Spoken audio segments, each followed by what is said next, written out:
Bienvenue dans Startup, l'émission consacrée à la création d'entreprises. J'ai le plaisir aujourd'hui de recevoir Alain Rolland, le PDG et le fondateur d'Eblink. Alain Rolland, je vous laisse nous expliquer, le pitcher en fait votre société. Qu'est-ce que vous faites?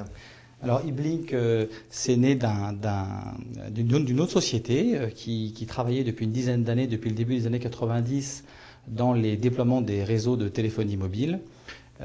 Et fin 2005, j'ai eu l'idée de créer un système qui est plus porté sur le hardware, qui est un système qui permet aux opérateurs d'accélérer leur déploiement de leur réseau au travers de produits qu'ils installeraient sur des stations de base. En fait, l'idée, il y a des antennes relais qui sont déployées par les opérateurs sur les immeubles, en haut des châteaux d'eau, enfin tous les points hauts. Oui. Et il y a trois moyens, grosso modo, pour faire communiquer ces antennes relais entre elles. Le cuivre, le fil de cuivre traditionnel, la fibre optique et le sans fil. Et vous êtes justement sur cette partie sans fil. Exactement. Le cuivre, en fait, a toujours prédominé depuis l'existence des réseaux. La fibre optique est arrivée il y a 2-3 ans et Eblink propose une solution sans fil. Quels sont les avantages ? Les avantages, c'est qu'il n'y a plus le cordon ombilical qu'on peut trouver entre l'équipement antennaire et l'équipement radio qui se situe en général au sol. Et ça permet d'adresser des points déjà moins visibles, puisque ces sites-là peuvent être assez, on va dire, on peut employer le mot de moche de temps en temps. Donc on peut intégrer mieux les sites, placer les antennes à des endroits qui étaient impossibles auparavant, du fait de la suppression de ce cordon ombilical. Alors, c'est pas aussi simple, ça a l'air d'une bonne idée, mais c'est pas aussi simple que ça à réaliser, parce que ça fait 3 ans en fait que vous déployez avec 25 personnes, vous peaufinez cette R&D et la mise au point de cette stratégie, de cette innovation. Exactement. Ce que je souhaitais en fait, c'était créer un produit qui soit générique et qui ne soit pas obsolète. Il y a des grosses entreprises connues, des gros équipementiers qui développent eux également des produits.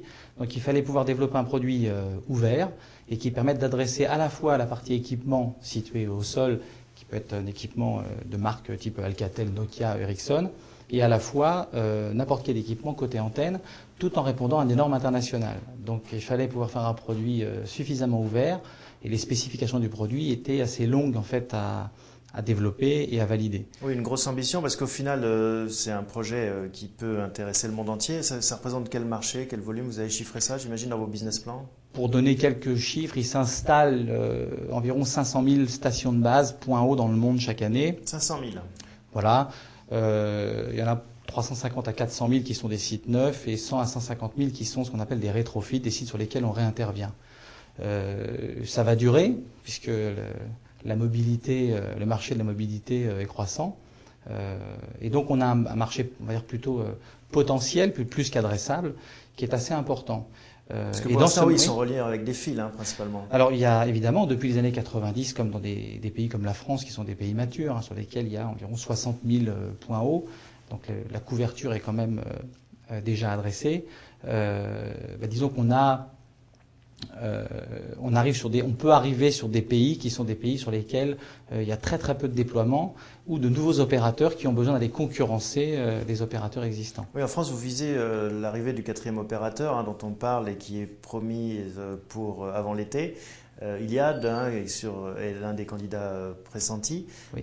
Ça, c'est vraiment votre stratégie commerciale, elle passe par ça, par des nouveaux entrants? D'abord, on va observer, puisqu'on va attendre de savoir effectivement qui est le 4e opérateur.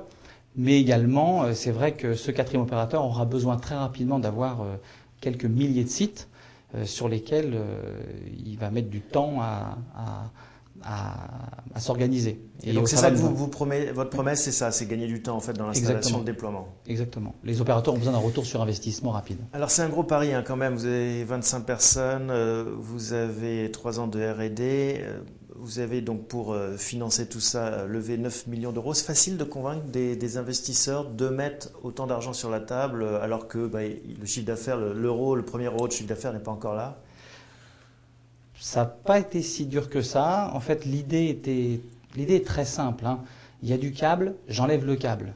Donc l'idée au départ n'est pas très compliquée à expliquer. Donc ça, ils achètent. Au départ, donc on comprend assez vite, donc on s'intéresse au sujet. Derrière ça, il y a quand même un business plan et des chiffres à mettre en face. Mais le marché, comme on le disait tout à l'heure, est tellement important qu'il a pas fallu très longtemps pour les convaincre. La première levée de fonds a eu lieu en 2005 avec Issource Gestion et Alven Capital. Et là, on avait levé 2 millions. Et puis, on a avancé comme ça dans le projet. On a approché les 9 millions de levées. Et la dernière levée a eu lieu en juillet dernier. Alors que c'était pas très simple de lever, peut-être en juillet dernier. C'était pas simple du tout, mais on est tombé sur 360 Capital Partners, qui est une société de capital risque également, qui a compris très vite ce sujet et qui a bien vu les problèmes que rencontrent les opérateurs régulièrement dans leur déploiement. Donc une bonne idée, enfin simple à comprendre, un gros marché. Après, il fallait justement, j'imagine, montrer patte blanche et quelques preuves qu'on était la bonne équipe pour déployer et résoudre ce problème. On est assez bien structuré parce que c'est vrai qu'on est 25 personnes. Mais on a très rapidement 4 départements. Il y a Laurent Bello, X Télécom, qui vient de nous rejoindre, qui vient du monde d'Aris en tant que CTO il y a quelques mois. Gal Derven, qui vient du monde de Converse NetCentrex, qui était VP Market dans cette entreprise, qui nous a rejoint il y a quelques jours, il y a 3 semaines. Christian Bittard, dont j'ai pas encore parlé, qui est mon associé et ami de longue date, qui lui vient du monde de l'événementiel sur une entreprise plutôt d'1 millier de personnes, qui s'appelait Créatif.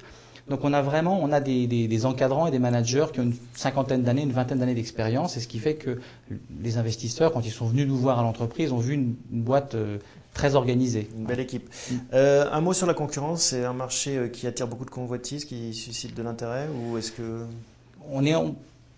On commence à en parler avec les équipementiers. On a surtout adressé au départ les opérateurs, puisque rentrer dans le monde de l'équipementier, c'est assez compliqué.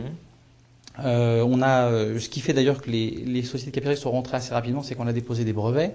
On est les seuls, c'est la seule solution au monde qui est proposée aujourd'hui avec cette technologie sans fil. On n'est jamais seul de toute façon. Alors on n'est jamais seul, alors on essaie de se protéger comme on peut ou de faire les bons partenariats au bon moment.